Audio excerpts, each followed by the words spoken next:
나절을 주목해 주시기 바랍니다.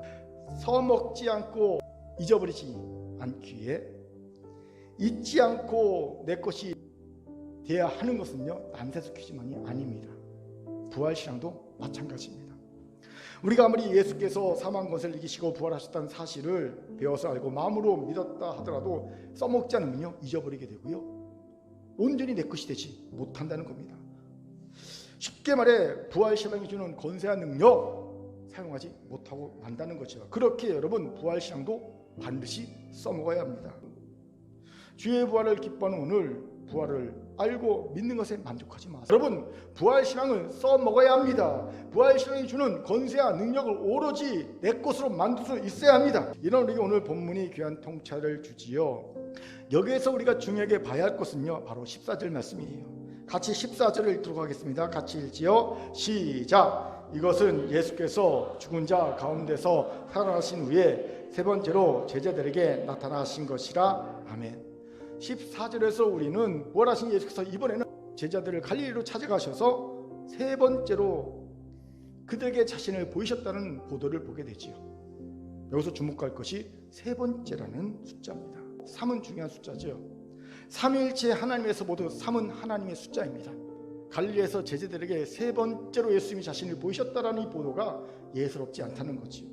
질문 생기죠. 왜 예수님께서는 갈릴리로 간 제자들에게 세 번째 나타나신 걸까요? 제자들이 주의 부활을 봤죠. 알았습니다. 믿었습니다. 그런데 부활신앙을 전혀 써먹지 못하고 있었다는 거예요. 그렇게 예수님께서 3-3번 마지막 한 번 더 기회를 주시면서 7 제자에게 나타나신 거예요. 부활신앙을 전혀 써먹지 못하고 있었기 때문이라는 겁니다. 그래서 중요한 질문이 생기죠. 그럼 어떻게 하는 것이 부활신앙을 제대로 써먹어서 오롯이 내 것으로 만들 수 있는 걸까요? 먼저는요, 능력 있는 일상을 사는 겁니다. 진짜 문제는 그 뒤에 나옵니다. 예수께서 죽음과 부활을 하시기 전에 제자들에게 내가 나중에 부활한 후에 너희를 다시 만날 때 너희에게 이런 부활의 권세와 능력을 줄게라고 직접 말씀하신 본문이 있어요. 여기서 핵심은요, 무엇이든지입니다. 주의 일에만 필요한 것을 들어오신다는 것이 아니에요. whatever, 무엇이든지, 일상의 삶에 필요한 무엇인지 내 이름으로 구하기만 하면 내가 드려줄 거라고 말씀하신 겁니다. 이를 위해 필요한 것이 무엇입니까? 예수 이름으로 구하는 겁니다. 기도하는 겁니다. 이것이 부활신앙을 써먹어서 내 것으로 만드는 첫걸음입니다. 그런데 아쉽게도 이 첫걸음부터 안 되는 일이 너무 많습니다. 기도에 대해서 알고 배웠지만 정작 기도하지 않는 이들이지요.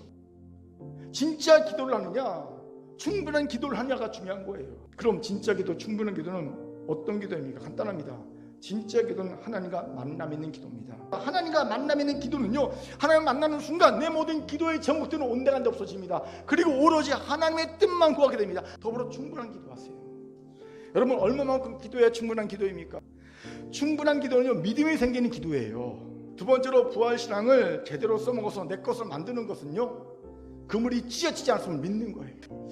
여기에서 우리는 아주 흥미로운 사실 하나를 보게 되지요. 바로 153마리라는 많은 물고기가 잡혔어요. 그런데 그물이 찢어지지 않았다는 거예요. 이거는 예수께서 베드로를 처음 부르실 때 그냥 그물 가득히 고기를 잡았으나 그물이 찢었던 것과 비교되고 대조되는 본문이죠. 왜 이 두 사실을 확인시키면서 비교하고 주목하게 할까요? 부활신앙을 제대로 써먹어서 자신의 것을 만들려면 결코 그물이 찢어져서는 안 된다는 거예요. 바로 여기에서 예수님께서 세 번째 제자들을 찾아오신 이유가 보이지요. 이미 대속제물이 되어 십자가에서 죽으시고 부활하심으로 우리의 모든 죄를 용서하신 예수님을 보았고 알고 믿었는데 제자들에게 자기를 정죄하는 모습이 있었다는 거죠. 그리고 153마리의 많은 물고기 잡아서 그물이 찢어지지 않았다 말씀하신 겁니다. 이 말의 의미는요, 너희를 위한 나의 대속은 결코 훼손되지 않았다, 너희를 정죄할 것은 더 이상 없다, 이 믿음 가운데 굳게 서라는 뜻입니다. 그리고 선포해야 합니다. 믿음의 선포한 자리요, 사단이 제일 무서워합니다. 그리고 이 믿음의 선포가 실제적으로 우리를 의롭게 합니다. 여러분 잘 아셔야 될 게, 우리 그리스도는요, 믿음의 선포를 하고 난 다음에 그 믿음의 선포가 내 삶을 이끈다는 거예요. 세 번째로 부활신앙을 제대로 써먹어서 오롯이 내 것을 만드는 것은요, 예수와 교제하는 것임을 보게 됩니다. 예수께서 제자들과 식탁에 교제를 하신 것은요, 두 가지 의미가 있어요. 첫째는요, 유대인의 속설을 반박하신 겁니다. 두 번째는요, 부활신앙을 가졌다면 당연히 예수님과 교제해야 한다는 겁니다. 공동체와 함께 식탁의 교제를 나누는 거예요. 그리고 예수께서는요, 그 식탁의 교제 하나됨, 식구가 되는 그 과정을 통해서 자신을 만나줬다고 말씀하신 겁니다. 진정한 부활의 권세한 능력을 경험하여 사용하여 오롯이 우리의 것이 되게 하는 큰교가 되기를, 성도가 되기를 주의 이름으로 축원합니다.